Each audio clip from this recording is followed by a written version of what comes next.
dear principal, Mrs. Stella Anton, sectional heads, teachers, prefects, students, and my dear parents.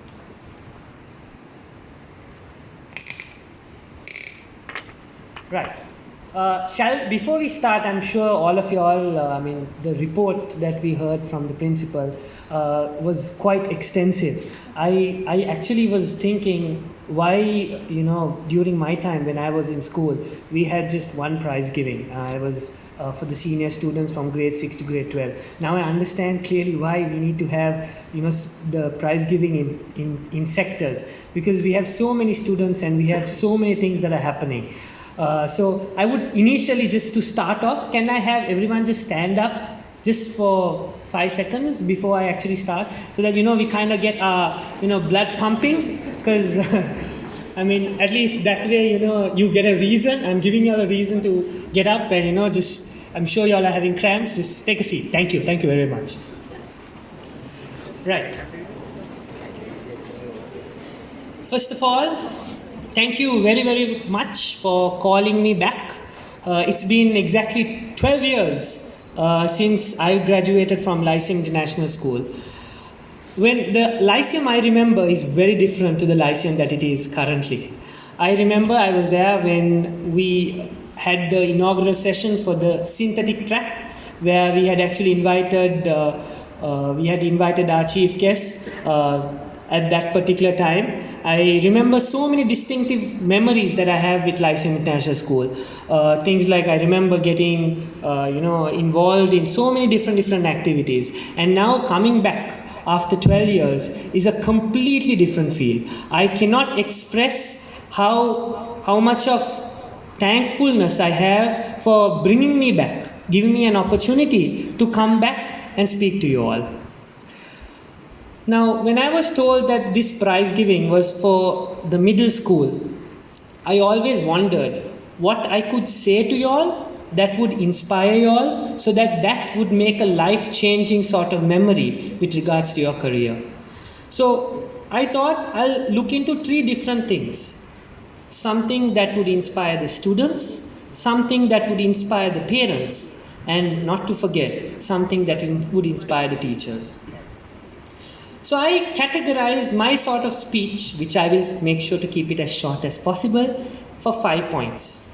So the first important lesson that I learned with regards to my life from Lyceum to medical school to all the hospitals that I've worked at, starting from Balapitiya Base Hospital to Galgamo Base Hospital to Kalubovila Hospital, and now recently I got transferred to the National Hospital of Sri Lanka. The one thing that I learned, and I would like to, say this with a lot of, heartfelt emotion, that passion is very, very important. Whatever career that you all choose, make sure that you're passionate about. The reason I say this is because that there are so many people that I've met in medical school. They come to medical school simply because තාත්තා අම්මා දෙන්නම doctors. ඒ හින්දා තාත්තත් කිව්වා let's become you should follow your pathway in medicine. I do not agree. Right? If you are doing science, what are the two particular career pathways you have? Either engineering or doing medicine. Those are the only 2 categories that are there in Sri Lanka. But there are so many different fields that you can explore, right? Which is why I advise everyone, whatever that they are passionate about, follow that passion. If you like to bake, if you like to cook, follow that. If that gives you joy, do it. Because being content with what you do in life is very, very, very important. Because if you are not content with life, what is going to happen? You are going to have regrets later in life. Because I know so many doctors who did not have a passion. They just did it either because of the money that they can make, and also the reasons that do not actually justify in following your medical career. When they come to clinics, all they do this is they just do it as a form of work, right? They do it just so that they get some money at the end of the month, and that's it. But I do not agree at all, because the person who loses out is the patient. Therefore, whatever that you decide to do, make sure that you're passionate about it. And when you're passionate about it, be happy, right? Make sure that you enjoy life to the fullest, right? That's very, very important. I say this after realization of a lot of things that happen in my life, personal experiences, as well as COVID-19. COVID-19 hit us hard. You won't believe the number of lives that I've lost, the number of people we thought we could save. And especially when we had young patients who had not got vaccinated and when they were in their ICUs. And when I knew if they had got their vaccine and if they had followed the health protocols, we would have saved a lot more lives.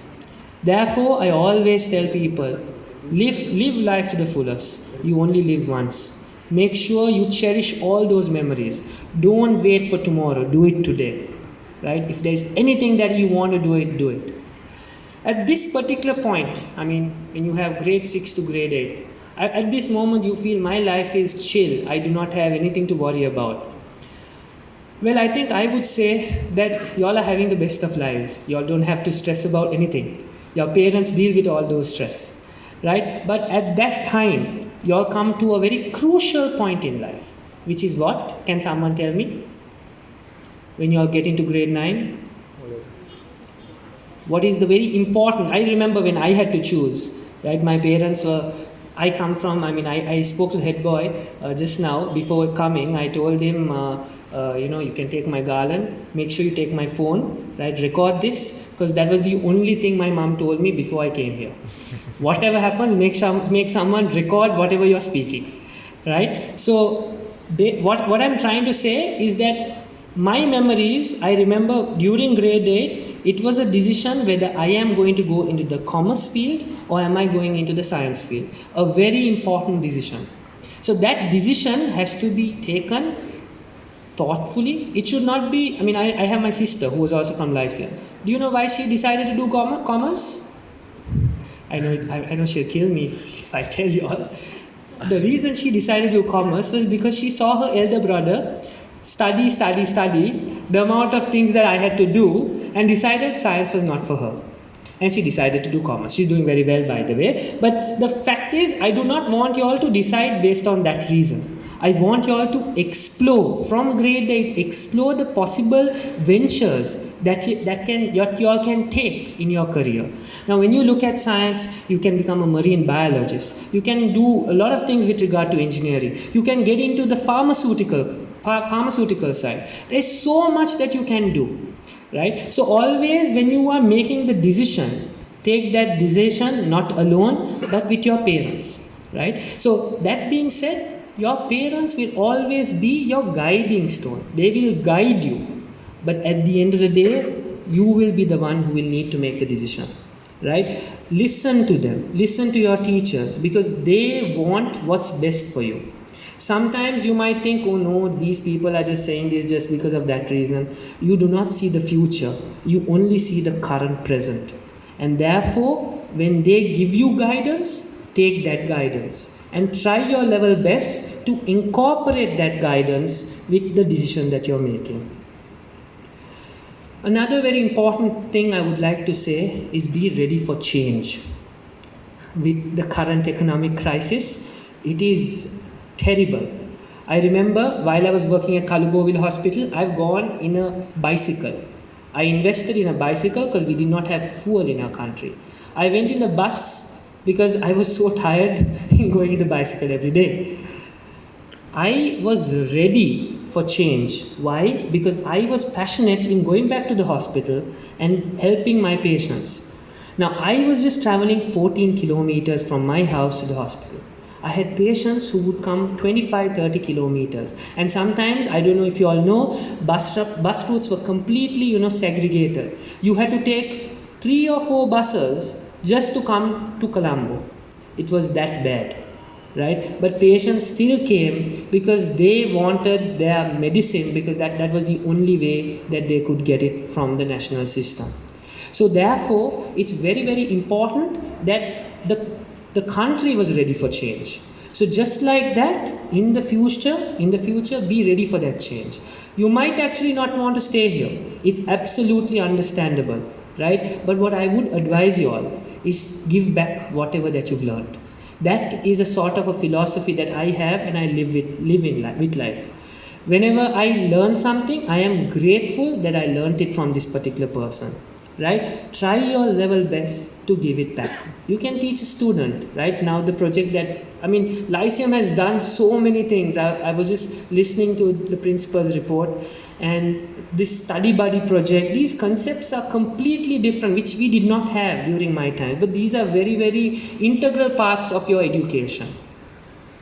So when it comes to change, I would like to tell your parents, I know this is very cliche, but I would like to tell your parents, invest in your son or daughter's education, because dollar rates are very high, right? And our money, I mean our currency right now is not at the most stable point.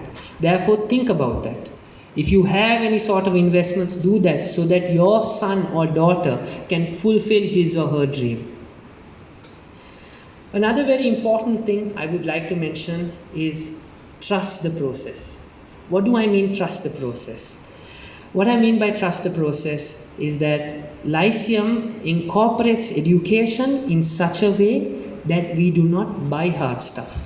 I say this with a lot of personal experience. The reason I was able to top my batch when I was in medical school, the reason I was able to adjust to change, the reason I was able to go to a country completely different, figure out what I needed to eat, figure out everything, was based on the foundation that I got from Lyceum International School. And something that I really enjoyed at school was that they promoted this out of the box thinking. They promoted what is called understanding what you're learning. Now, one thing that I've learned with Cambridge examinations is that it has a lot of application.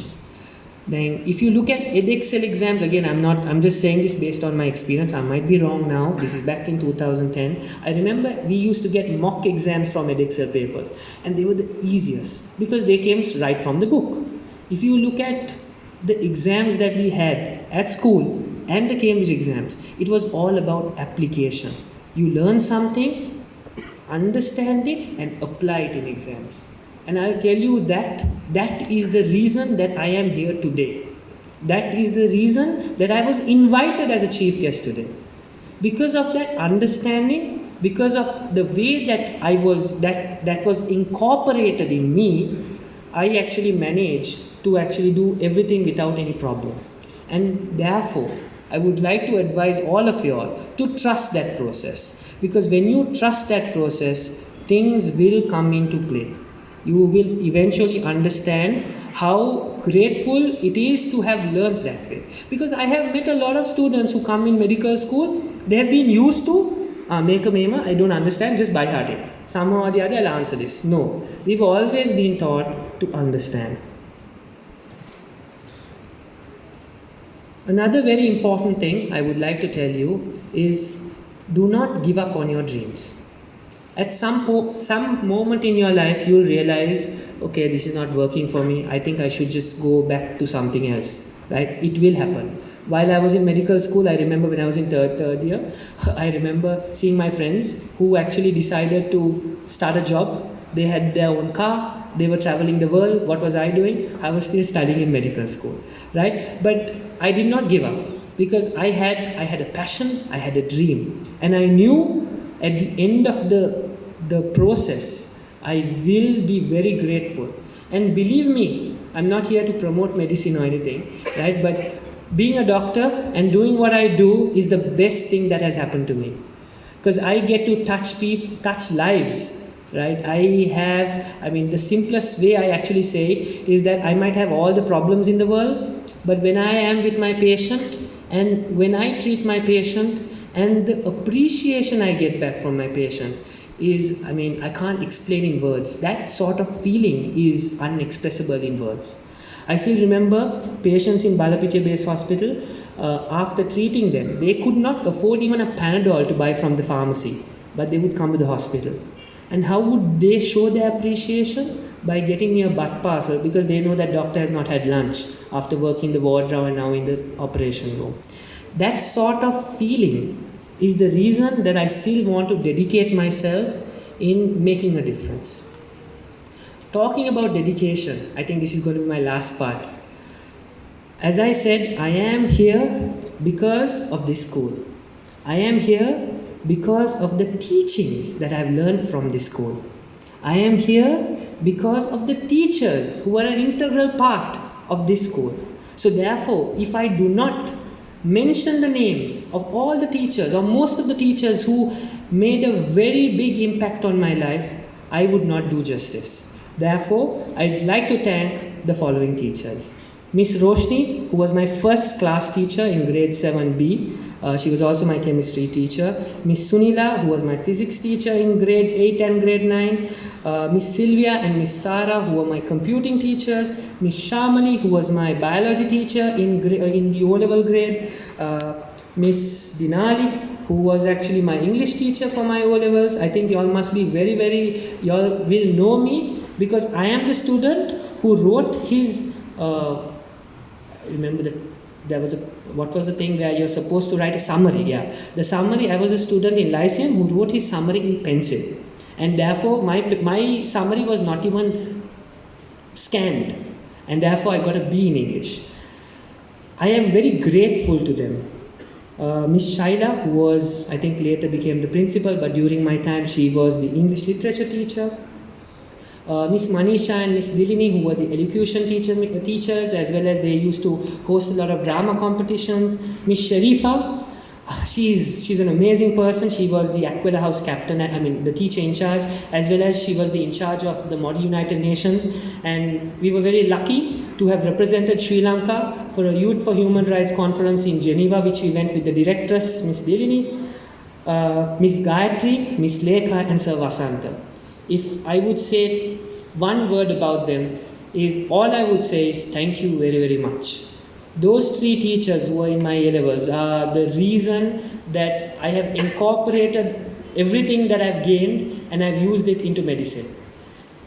There are so many more. Sir Vasanta, as I said, I also have to thank the disciplinarians back at that time. I think there was Namal sir, we had Basil sir, Hardy sir, so many more. I can't forget my scouting teacher, Shiva sir, who actually left while I was in school. But they are the reason that I am able to actually come here. They work so hard to give me that education, and that education has made me the man I am today. That education is the reason that I am molded into being this person that I am standing here and talking to you all. Therefore, thank you very, very much. First of all, the teachers. Thank you very, very much. My alma mater, Lyceum International School, Vattala. Thank you.